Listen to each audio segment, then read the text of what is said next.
So I was watching last week, even though I wasn't here in the room, but I was in Facebook land, so I saw that Reverend Kathy gave you all a challenge. How many of you were here last week and you know what I'm talking about? A few of you. Okay, so for those of you who were not here, as I recall, she actually passed out mirrors. Is that right? Yeah, and so do you have your mirror? Wow, okay, so if you want to try this, apparently this is a 21-day challenge that you all are supposed to be doing, and it goes like this. You look at yourself in the mirror, and you tell yourself, what is it, I love you, I accept you, even though I don't understand you, I believe is how the phrase went, which I appreciated that last part too. But how many of you actually tried that this week? I see some hands, okay. And some of you weren't here, so you didn't know about it. So it's a challenge that is going on for 21 days, because 21 days does form a habit. And so I think that's where that number came from. But the idea being that it's a little bit difficult to look ourselves in the mirror and to say, I love you. How many people have trouble with that? Yeah. And I believe that even Reverend Kathy said when she first started doing it, it was hard for her too. It took practice for her to be able to actually seriously look herself in the mirror and say, I love you, and not say, oh, I'm lying, but to know that is an actual true thing. And why is it so hard for us to love ourselves? As she mentioned, we can see the good in others, but we have trouble seeing it in us. And why is that? I think I know why, at least a part of it. And I'm hoping you'll be relieved to know that it's not your fault. Would that make you feel better if I tell you that it's not your fault that you feel that way? Here's Chelleyism. I always give you philosophy according to Chelley, which is, as good as, well, whatever it is. But last week, as you recall, a lot of people were wearing their Bengals attire, and it was the Super Bowl. And I gotta say, how close can you get to winning a Super Bowl without actually winning the Super Bowl? I mean, that was like, it was the fairy tale ending, whatever ending. We didn't have the ending that went with the storyline. It was just such a fabulous showing, and it what? It was the touchdown. It was the touchdown. Yeah. That's true. If we had just even 3 minutes on the clock, yeah, we could have just, so close. So close. But you know what? Even though they didn't win, they did a fabulous job. And aren't you excited about next year? I mean, they're all coming back. The coach is staying. This is a good thing. But I realize that there's some people who don't actually watch football, but they tune in to the Super Bowl anyway. Why? Halftime show for one thing, but there's another reason people watch the Super Bowl. The commercials. Oh my gosh. I know back in the past, and I don't think they do it anymore, but it used to be before the Super Bowl, like the Friday before, they would have like a television special that they would give you a sneak preview of all of the commercials that they were going to show during the Super Bowl for those of you who didn't really want to sit through the game, and that you could see them. But that was a big deal, and it's still a big deal, and I'm sure that you've probably read the price, the cost to have a commercial, the highest dollar amount, because I think it fluctuates depending on whether you're the first quarter or the fourth quarter, because if it's a blowout, people aren't watching, and I think that it might get a little bit cheaper towards the end of the game. But at the beginning, the primo spots and halftime, is up to $7 million for 30 seconds. I'm going to say that again. It's $7 million for a 30-second ad. Now, if I am a company that is going to shell out that kind of money, who am I going to get to write the commercial? Is it going to be like Joe's brother-in-law lost his job at the newspaper? Is it okay if he writes your commercial for the Ain't going to be Joe's brother-in-law. It's not even going to be like junior varsity interns from the college. No. This is going to be the best of the best of the best that are going to write these commercials. They're getting paid really good money, and you know what their sole job is? Their job is to convince you that you are not smart enough, you are not pretty enough, you are not thin enough, you are not good enough unless you drive our car, drink our beer, eat our chips, use our cell phone service, or ride our exercise bike. Does that sound familiar? Have you seen that?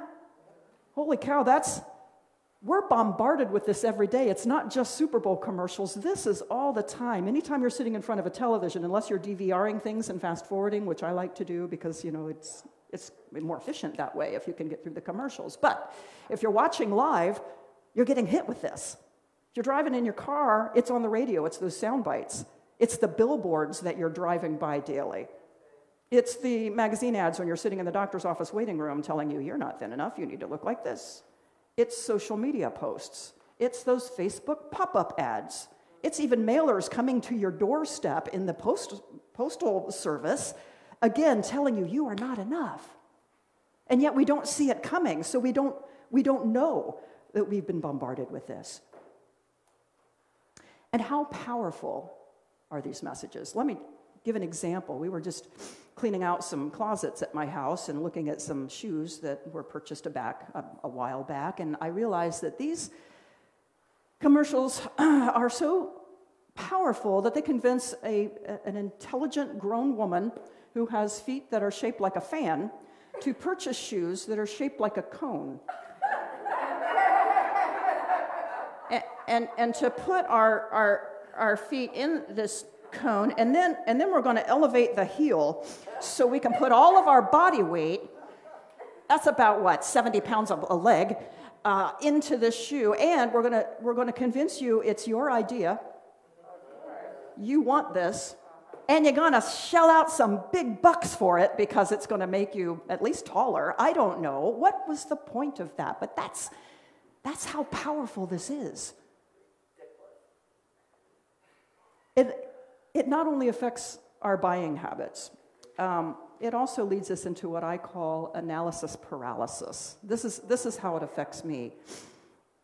It's often labeled as perfectionism. Does anyone feel like you're a perfectionist? I label myself that way too, and I realize that perfectionism is actually a sign of feeling not enough.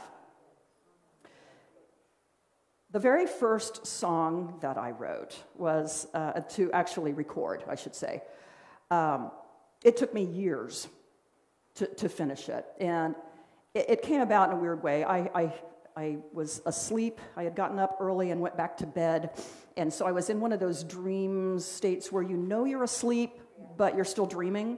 And in this dream, I was hearing, honestly, it was back in the 80s, I was hearing Barbra Streisand singing a song that I had never heard before. And I thought, okay, I'm asleep, so that means I'm actually creating this song in my head. I need to stay asleep until the song's over, and then I need to remember every single note and go write it down. And so I did. I focused on staying asleep, and then I woke up, she sings the ending line. Okay, great, and I go downstairs, and I get to the piano, and I try to plunk it out, and I remember about, a few measures at the beginning, and I remember the last line was just one more time, and I could not remember any of the stuff in the center. None of it.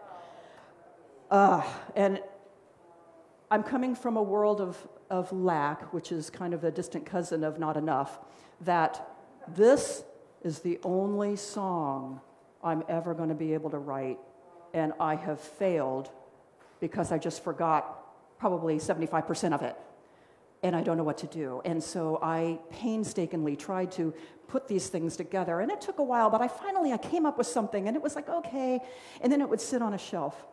And then I'd get it out a little bit, and I'd look at it and I bet there's a better word than that. I bet there's a better note than that. And what was happening is I didn't want to release it because as soon as I declared it done, I was saying, that's as good as I can do. But what if it could have been better? And so I wouldn't release it. I wouldn't let it go. And actually, I was putting too much pressure on one little song. That's too much pressure to put on a song. A song shouldn't have to carry all that weight. That's just not fair. And so I finally released it, and I'm almost embarrassed to admit this, but it was 18 years before I finally decided that this song was okay to release. 18 years. My song was old enough to drive a car, smoke cigarettes and vote and join the army. I mean, that's how old this song was before I realized, okay, it's just let it go. And you know what happened is once I let it go and put that out there, then all of a sudden I was able to write other songs. And it doesn't take me 18 years anymore. I think we did one in a week. I think Adam and I did a co-write that was like, he said something Sunday, and next Sunday, by golly, we were singing it. They might not be all that good. They might be silly. Many of them I have shared with you because I usually write for stuff for here. But once you realize that the song doesn't mean that you're good or bad, it's just a song. I don't have to put my worth, my life's worth, and my value on this product. It could just be a product. And it's okay if it's not all that great. It's no reflection on me as a person and who I am. And it took me a while to get there. And I finally realized that, you know what, I'm not the only one that suffers from this. I'm already seeing some knowing nods in this room. We are actually all, to some extent, we're victims of this. This is the "you're not enough" story that we're all victims of. And it's so common that it actually has a name. Perhaps you've heard of it. It's called Imposter Syndrome. Have you heard that term before? Yeah, it's a scientific word to basically say, yeah, we're all suffering from this. We all feel like we're not good enough, not smart enough, not whatever enough. And in Shelleyism terms, I basically say we believe that we are faking our way through life, and our biggest fear is that others will figure out that we don't know what we're doing. Does that pretty much sum up how you feel? It's like you go through the day and like, man, everybody else has their stuff together, and I'm just winging it. I sure hope no one realizes that I don't know what I'm doing. Here's a secret. Not one of you came to this planet with a manual, a how-to guide. We didn't come with that. None of us did. We're all faking it, and it's okay. We do the best we can with what we've got, but there's nobody that's any more secure or less secure. We're all just winging it. But we're so afraid to see that because we think we're the only ones, which isn't the case at all. And so the other aspect of this is we believe that anything bad that happens in our lives, we were responsible for that. We did this. That's my fault. I did this wrong. And yet anything good that happens, whether it's good fortune or you create something or you do a good deed or something, that was just dumb luck. That wasn't my skill set. I'm not good enough to really be able to do that. That was just a fluke. I sure hope no one realizes that that was just a fluke. And please don't make me repeat that because I don't know how I did it before and I'll never be able to do that again. Again, that's imposter syndrome. Again, sound familiar? Yeah. Well, here's the thing with imposter syndrome is number one, to some extent, we all have it. And number two, it's not true. Imagine if we could read minds. Imagine if we could tell what others were actually feeling and thinking when we walked into a room.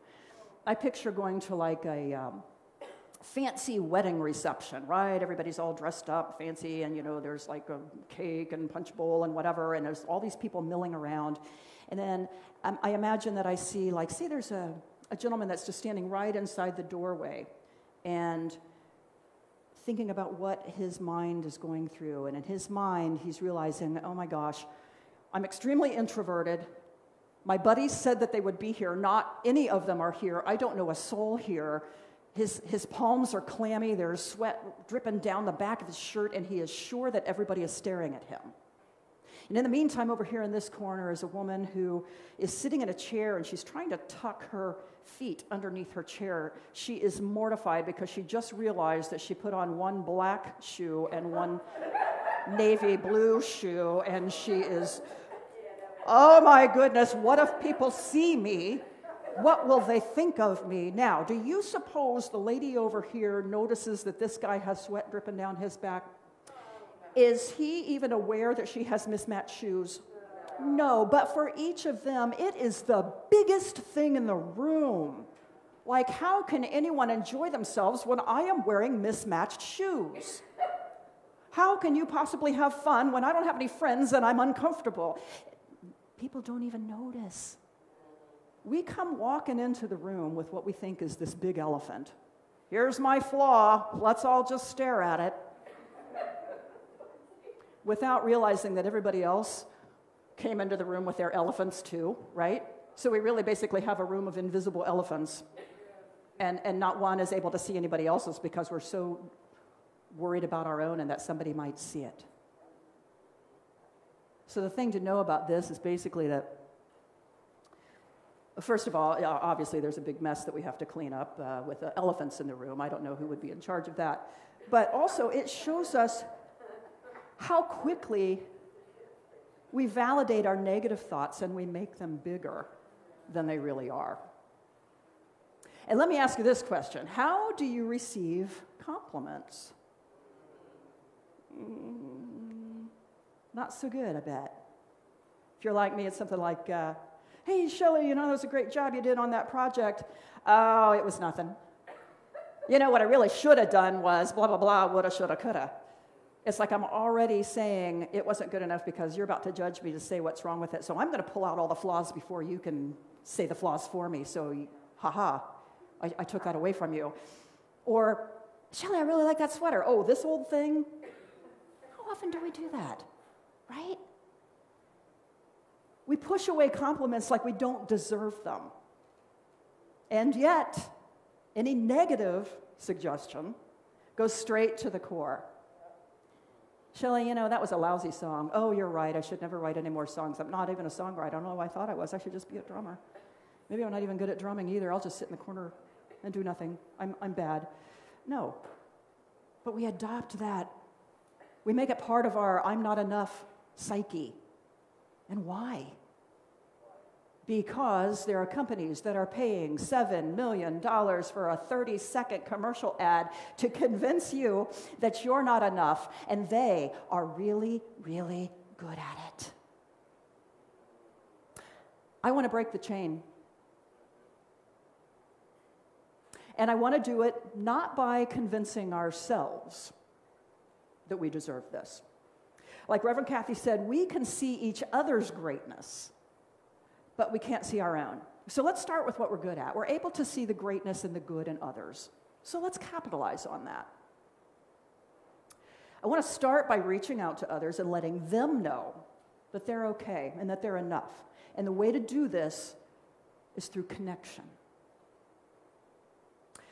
Now, I want to share a project that I've been using for my police kids. You know, these are the recruits that have now been out on the street for 10 months, and all of them are still there.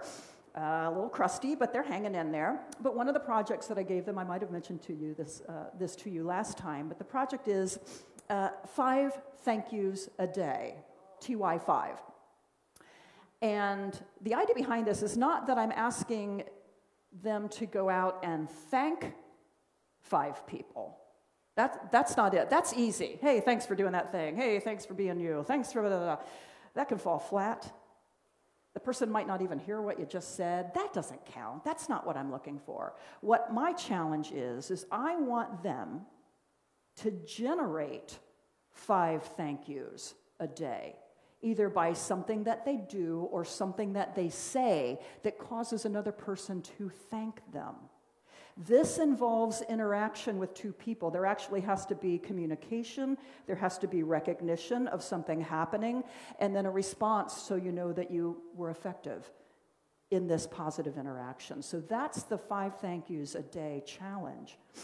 So when I first presented this idea to them, they were still sitting in the classroom, and I said, this is what I want from you every day. Generate 5 thank yous a day. Coworkers don't count. You can't go, do something to your sergeant and have your sergeant say thank you. No, this has to be citizens that you're dealing with, whether they are victims or witnesses or suspects or whatever. 5 thank yous a day should be your goal. And so we talked about it. I said, can you think of some things that you could do to generate a thank you? And one kid raised his hand. He's like, yeah, when I go to UDF and I get my 5-hour energy drink, because they don't drink coffee, the Gen Zs or whatever they are. When I go to my UDF, and if someone's at the door at the same time, I could hold the door open and let them go in first. Yes, you can. And chances are they will say thank you. That would count. That's one. Yeah. What else can you do? And another one said, well, what if I make a traffic stop, and instead of writing a ticket, I give them a warning? There you go. People appreciate that. You'll probably get a thank you from that. That's a good idea. But what if you have to arrest somebody? Do you suppose you can get a thank you for taking someone to jail? As a matter of fact, you can. What about those times where, and I'm watching my kids do this as I watch their body cameras, where they'll have a wanted person that has to go to jail. He's got a warrant on him, and they let him finish his cigarette before they put him in the cruiser, because where he's going, he's not going to be able to smoke. That gets a thank you. What about the domestic violence where you have to arrest one of the parents? And you have that parent step outside before you put the cuffs on them so the kids don't see those handcuffs go on daddy or mommy. That gets a thank you. Or what I like to call the cruiser talks, where they have counseling sessions when they're driving someone to jail, and it gives that opportunity to do some life coaching skills of, I have a relative that's also on drugs, and you know what, there's some places that you can go, here's some ways that you can do that, or here's a place for some safe housing, and once you get out of here, this is what you can do, or anything else that says, I see you, I hear you, and I respect you as a human being. And I guarantee you, anytime an officer does that, they generate a thank you.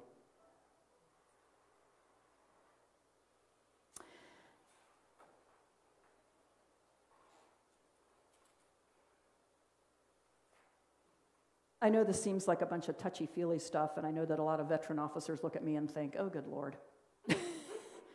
Who does she think she is? She's some unity-minded den mother. And yes, I am. But did you know that this is actually good for you to do this?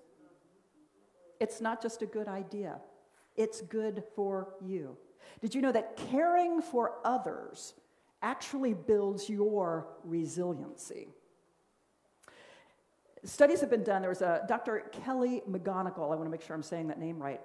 She did a study and showed that individuals who helped their neighbors during the aftermath of a major storm and storm damage actually suffered less stress-related physical illnesses later in life than those that focused solely on themselves. I'm talking cardiovascular disease, strokes, ulcers, high blood pressure. Those that helped others had a lower rate than those who were all, I got to take care of me, and then all of the stressors came in. Could you imagine if we could reduce the risk with random acts of kindness? How amazing is that? And how simple? Because it's free. Acts of kindness is simply looking people in the eye and connecting. One of the things that led me to this topic, I've been looking into suicide rates of police officers versus corrections officers, or those people that only work inside of the prison system. And I find that even though the number of suicides for cops is high, it's 3 times that of general population. But corrections officers have an even higher rate than the average street officer, about twice as high. The main difference between those jobs is that corrections officers are locked inside the facilities where their lives are constantly in danger, and they must maintain an authoritative figure and persona at all times to maintain a safe environment for all.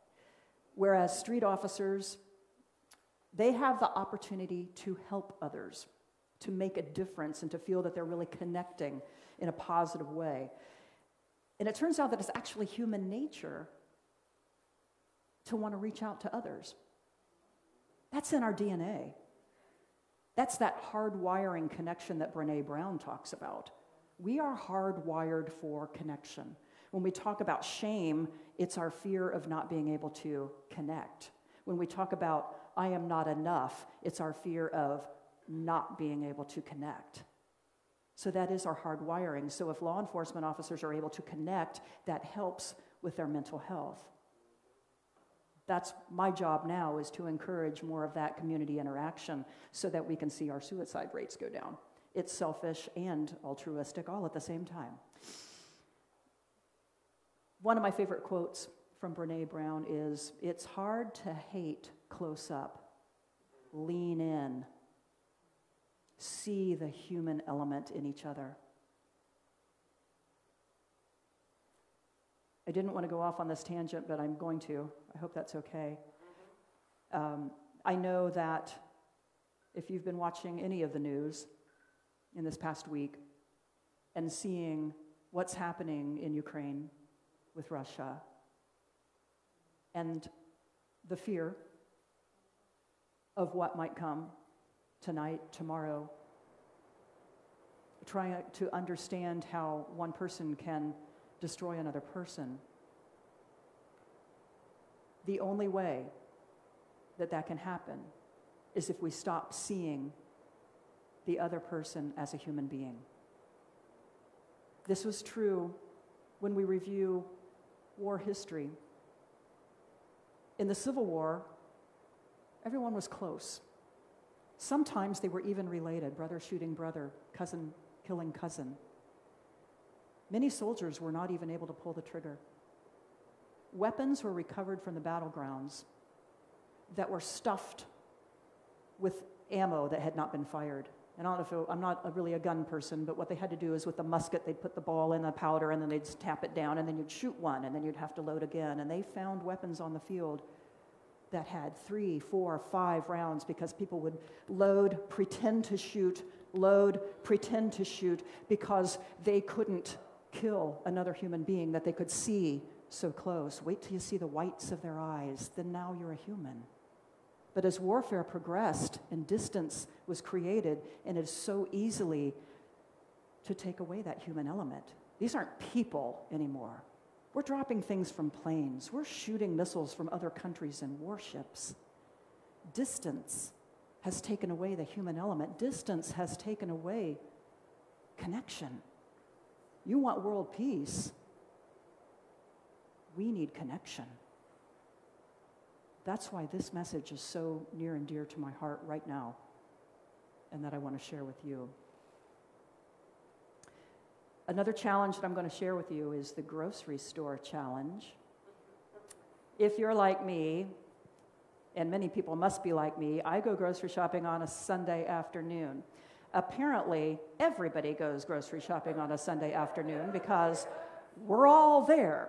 So perhaps you've been in one of those lines. I'm not a line jumper. I commit. Once I get in one, I don't, even if I'm standing there forever, I don't jump over to the speed line. Oh, they're faster, they're fast. No, I pick one and I commit, and then I watch the interaction between the cashier and the customers as they go. And since I'm there for 5 customers before me, I get to see the show several times. And typically the cashier will have a line that she'll say, hey, thanks for shopping at Shop Mart. My name's Mary, I'll be checking you out today. Did you find everything you were looking for? And she's said it so many times that it's robotic. And chances are the shopper's on their phone and that's the interaction, right? And this goes on and on and on. So many missed opportunities for connection. All of those people, humanity walking by this cashier. And yet, this cycle can continue for the entire shift unless somebody breaks it. Why not us? Why don't we do that?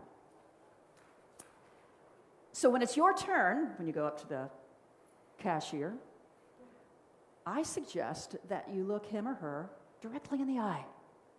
How's it going? And then maybe compliment them on, holy cow, you have really been working your tail off. I've been watching you from back here. Does it ever lighten up? Do you get a day off? Something. I see you.